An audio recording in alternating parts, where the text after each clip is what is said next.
Pablo Sarabia a officiellement quitté le Paris Saint-Germain mardi pour rejoindre la Première Ligue et Wolverhampton, montant estimé à peu près 5 millions d'euros hors bonus.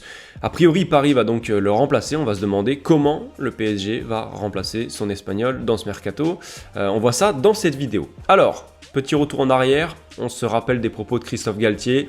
Il n'y aura pas de mouvement sur le marché des transferts, sauf s'il y a un départ. Et bien, le premier critère est là. Il y a eu un départ, donc il va y avoir une arrivée si on en croit les propos de Christophe Galtier et surtout si on en croit les informations de l'équipe qui nous indique que Luis Campos a d'ores et déjà commencé à négocier pour un joueur en particulier, un joueur qui viendrait a priori de l'étranger. C'est tout ce que nous apprend l'équipe. Et à côté de ça, on a Gaulle qui nous apporte des informations complémentaires sur le profil qui serait visé par la direction parisienne. Un profil plus d'attaquant de fixation et donc non pas un profil à la Sarabia. Si on cite Gaulle, il nous parle même d'un profil à la Scamacca.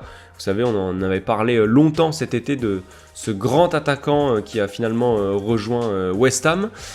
Effectivement, c'est un profil qui manque dans la rotation parisienne, donc ça pourrait être intéressant. Après, si on prend un peu de recul, je suis personnellement partagé entre deux choses, entre deux points de vue.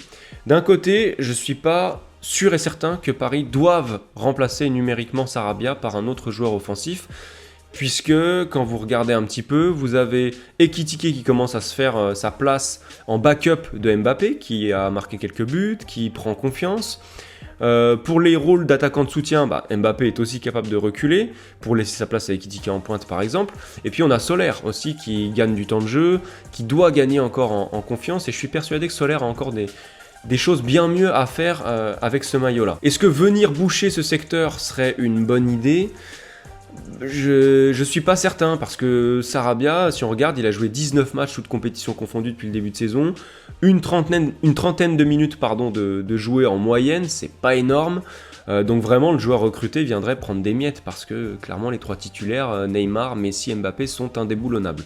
Donc personnellement je serais presque plus pour recruter un défenseur central avec le petit budget transfert qui va être libéré et le budget salaire qui va être libéré également. Pour moi c'est plus urgent de recruter derrière que devant, même avec ce départ de Sarabia. Après de l'autre côté, on l'a dit, l'effectif du PSG est garni offensivement, mais pour de la rotation.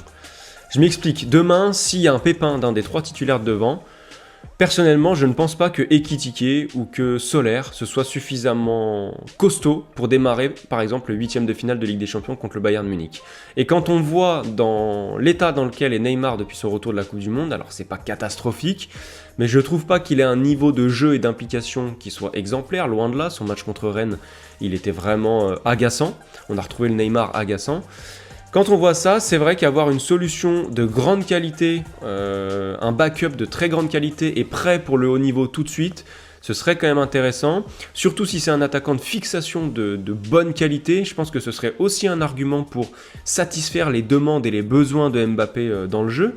Donc si on se projette vraiment et qu'on extrapole pour convaincre Mbappé de rester encore une saison de plus, eh bien ça pourrait être un vrai argument.